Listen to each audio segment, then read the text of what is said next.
हाँ, recording start करो बेटा। रिकॉर्डिंग ऑन है। हाँ, शिल्पी स्टार्ट कर दे बेटा।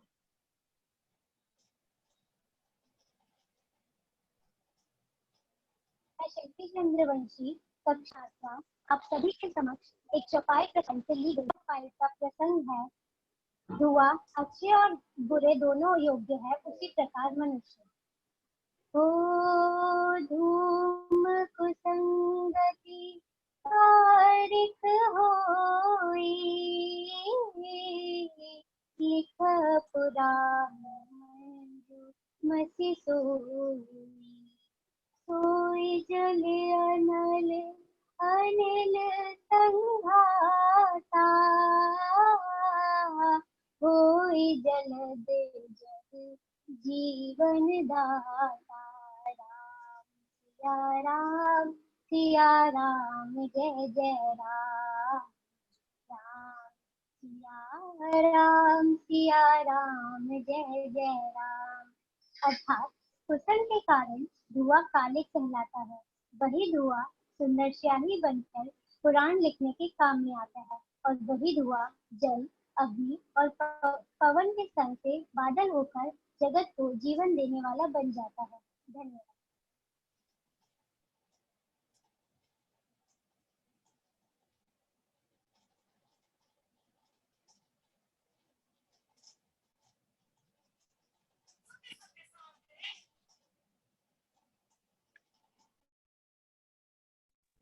नमस्कार, मैं आयुषी कक्षा 10वीं की छात्र आज हिंदी दिवस के इस शुभ अवसर पर रामायण के प्रमुख किरदार भगवान श्री राम के विषय में कुछ बातें बताना चाहूंगी। भगवान श्री राम ने कठिन परिस्थितियों में भी स्थिति पर नियंत्रण रख सफलता प्राप्त की। उन्होंने हमेशा वेदों और मर्यादाओं का पालन किया। स्वयं के सुखों से समझौता कर उन्होंने न्याय और सत्य का साथ दिया। तो आइए जानते हैं भगवान राम के ऐसे कुछ गुण जिनकी वजह से उनका जीवन सफल हुआ, और वो गुण जिन्होंने उन्हें मर्यादा पुरुषोत्तम कहलाया। सहनशील व धैर्यवान। सहनशीलता व धैर्य भगवान राम के प्रमुख गुण थे। अयोध्या का राजा होते हुए भी श्री राम ने सन्यासी की तरह अपना जीवन यापन किया। यह उनकी सहनशीलता को दर्शाता है। दयालु स्वभाव। भगवान राम दयालु स्वभाव के रहे हैं। उन्होंने दया कर सभी को अपनी छत्र छाया में लिया था। उन्होंने सभी को आगे बढ़कर नेतृत्व करने का अधिकार दिया। सुग्रीव को राज्य दिलाना उनके दयालु स्वभाव का ही एक प्रतीक है। मित्रता। हर जाति हर वर्ग के व्यक्तियों से भगवान राम ने मित्रता की। हर रिश्ते को उन्होंने दिल से निभाया। सुग्रीव हो या निषाद राज, केवट हो या विभीषण, सभी मित्रों के लिए उन्होंने स्वयं पर कई बार संकट झेले। बेहतर नेतृत्व क्षमता। भगवान राम एक कुशल प्रबंधक थे। वो सभी को साथ लेकर चलने वाले थे। भगवान राम के बेहतर नेतृत्व क्षमता की वजह से ही लंका जाने के लिए पत्थरों का सेतु बन पाया। भाइयों के प्रति प्रेम। भगवान राम ने अपने सभी भाइयों के प्रति सगे भाई से बढ़कर त्याग और समर्पण का भाव रखा तथा उन्हें स्नेह दिया। इसी कारण श्री राम के वनवास जाते समय लक्ष्मण जी भी उनके साथ गए। यही नहीं, भरत ने भगवान राम की अनुपस्थिति में राजपाट मिलने के बावजूद भगवान राम के मूल्यों को ध्यान में रख सिंहासन पर राम जी की चरण पादुका रख जनता जनार्दन की सेवा की। मैं आशा करती हूँ भगवान राम के इन कुछ गुणों से आपको अवश्य कुछ सीखने को मिला होगा। धन्यवाद। भूमि की महान पहचान के लिए का सम्मान। नमस्कार, मेरा नाम आयुष है, कक्षा 9वीं का छात्र हूँ। मैं आज आप सभी के समक्ष एक छोटे से प्रसंग की प्रस्तुति करने जा रहा हूँ। गुरु वशिष्ठ अपने शिष्यों को आश्रम में शिक्षा दे रहे होते हैं। वह क्रोध का वर्णन करते हैं। गुरु कहते हैं, क्रोध मनुष्य का सबसे बड़ा शत्रु है। जो इस पर नियंत्रण पा ले तो वही मानव धर्म में सर्वश्रेष्ठ है। वशिष्ठ उदाहरण देते हुए कहते हैं कि जिस प्रकार दशरथ अहंकार के आवेश में आकर श्री प्रतिपक्षी बैरी से शत्रुता मोल लेते हैं, जो उनके अदर्शन का कारण बनता है। गुरु कहते हैं, क्रोध विनाश का कारण है। दशरथ यह भी जानते थे कि श्री अवतार किसका रूप है और शत्रुता उनके अंत का कारण है। यदि इंद्र के साथ साथ अपने पुत्र इंद्रजीत, अक्षय कुमार, परास, देवाल, दक्षराज और मृत्युल का सर्वनाश करवा दिया था।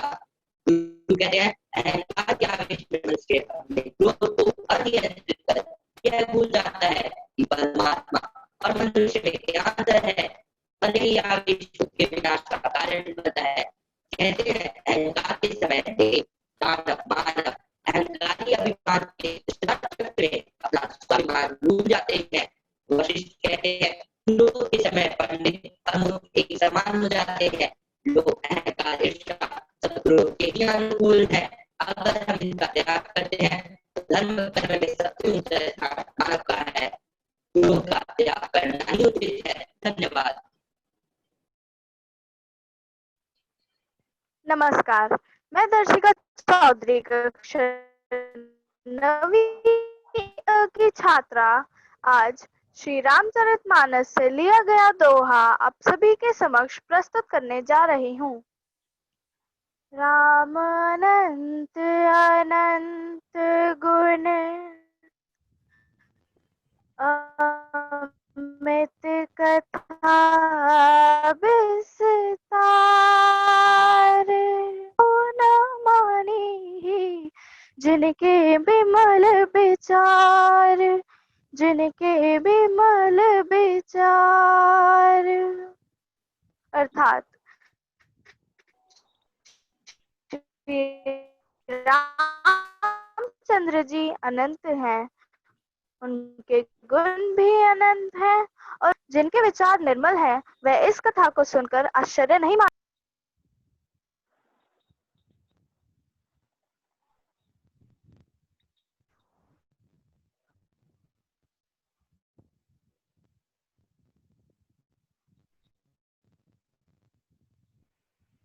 नेक्स्ट किसका है? प्रथम स्टार्ट करें। नमस्कार, मैं प्रथम कक्षा सबसे पापा छात्र आज आपके समक्ष रामायण के पात्रों से मिलने वाली सीखों को प्रस्तुत करने जा रहा हूँ। रामायण में कई तरह की ज्ञान की बातें बताई गई हैं। यह ग्रंथ केवल कथा नहीं है, इससे जीवन जीने की कला सीखनी चाहिए और साथ ही यह भी सीखना चाहिए कि आपको किस परिस्थिति में किस प्रकार व्यवहार करना चाहिए। रामायण में हर रिश्ते की आदर्श स्थितियों को बारे में बताया गया है। हमें रामायण से धर्म और समझदारी के साथ जीवन जीने की शिक्षा भी मिलती है। इस तरह रामायण के प्रमुख पात्र यानी राजा दशरथ, श्री राम, सीता, लक्ष्मण और भरत से हम जीवन जीने की वो खास बातें सीख सकते हैं जिनको अपनाने से हर मुश्किल आसान हो जाती है। राजा दशरथ ने अपनी दाढ़ी में सफेद बाल देखकर तत्काल राम को राजा बनाने की घोषणा कर दी। इससे हमें सीख मिलती है कि हम जीवन में अपनी परिस्थिति, क्षमता और भविष्य को देखकर निर्णय लें। कई लोग अपने पद से इतने मोह में रहते हैं कि क्षमता ना होने पर भी उसे छोड़ना नहीं चाहते। श्री राम ने वनवास भी सहर्ष स्वीकार कर लिया। इससे हमें सीख मिलती है कि जीवन में जो भी मिले उसे नियति का निर्णय मानकर स्वीकार कर लें। विपरीत परिस्थितियों के परे उनमें अपने विकास की संभावनाएं भी तलाशें। परिस्थितियों से घबराए नहीं। अब मैं कक्षा 9वीं की दिया को बुलाना चाहूंगा और वो मेरी बात को आगे बढ़ाएंगी। नमस्कार, मैं दिया बेनीवाल कक्षा 9वीं की छात्रा आज आप सभी के समक्ष राम, सीता और उनके बारे में कुछ बताना चाहूंगी। सीता श्री राम के साथ वनवास में रही, जबकि उनका जाना जरूरी नहीं था। यह हमें सिखाता है कि परिस्थितियां बदलने से हमारी उनके प्रति निष्ठा नहीं बदलनी चाहिए। हमारी निष्ठा और प्रेम ही हमें ऊंचा पद दिलाते हैं। भरत ने निष्कंटक राज्य भी स्वीकार नहीं किया, श्री राम की चरण पादुकाएं लेकर राज किया। यह हमें सिखाता है कि अधिकार उसी चीज पर जमाएं जिस पर नैतिक रूप से आपका हक हो और आप उसके योग्य हो। भरत ने खुद को हमेशा राम के अधीन समझा, इसलिए जो राजपद श्री राम को मिलना था उसे भरत ने स्वीकार नहीं किया। लक्ष्मण, राम हमेशा भरत की प्रशंसा करते, उसे ही अपना सबसे प्रिय भाई बताते, जबकि राम के साथ सारे दुख लक्ष्मण ने झेले। इसके बावजूद भी लक्ष्मण ने कभी इसका विरोध नहीं किया। यह हमें सिखाता है कि आप कोई भी काम करें तो उसे कर्तव्य भाव से करें, प्रशंसा की अपेक्षा ना रखें। प्रशंसा की इच्छा हमेशा काम से विचलित करती है। धन्यवाद। नमस्कार, मैं जिया अग्रवाल, कक्षा 10वीं ब की छात्र आप सभी के समक्ष सीता के जीवन की कथा सुनाने जा रही हूँ।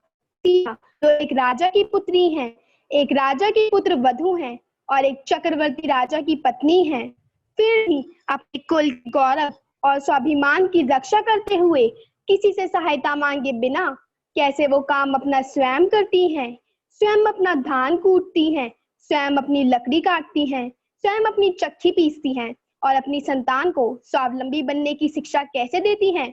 अब उसकी एक करुण झांकी देखिए।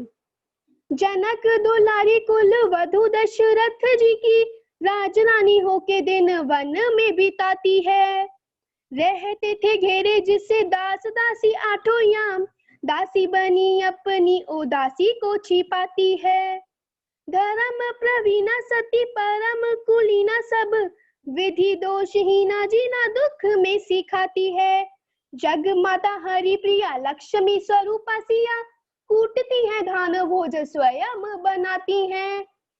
काठिन कुल्हाड़ी लेके लकड़ियां काटती हैं, करम लिखे को पर काट नहीं पाती हैं। फूल भी उठाना भारी जिस सुकुमारी को था, दुख भरे जीवन का बोझ वो उठाती हैं। अर्धांगिनी रघुवीर की वो धर धीर, भरती है नीर नीर नैन में न लाती हैं। जिसकी प्रजा के अपवादों के कुचक्र में वो पीसती हैं चाकी, स्वाभिमान को बचाती हैं। ऐसी सीता माता की परीक्षा लेते दुख देते, निठुर नियति को दया भी नहीं आती है। धन्यवाद।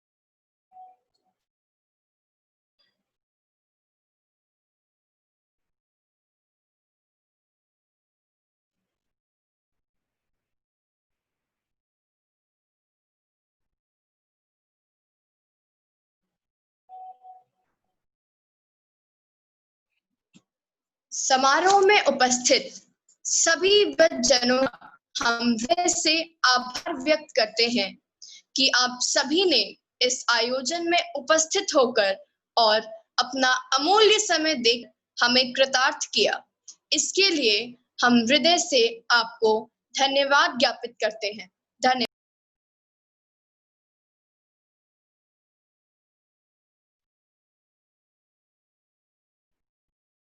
ओके, इसके साथ ही हमारा यहाँ प्रोग्राम श्रुति सर मैम की थैंक यू स्पीच बोलो बेटा ऑनलाइन।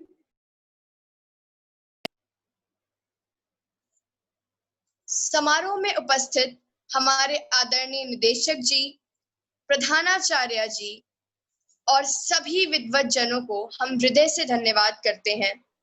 सबसे पहले मैं अपने निदेशक जी और अपनी प्रधानाचार्य जी को धन्यवाद करना चाहूंगी, जिन्होंने आज अपना अमूल्य समय देकर हमें कृतार्थ किया।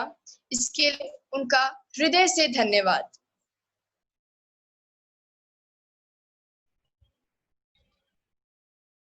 ओके, सभी को इस समारोह में उपस्थित होने के लिए तहे दिल से धन्यवाद।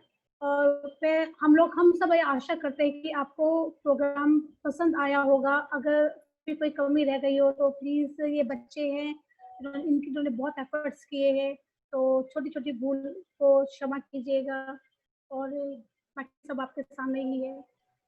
एक बार फिर सभी को धन्यवाद। इसी के साथ हम अपना प्रोग्राम समाप्त करते हैं।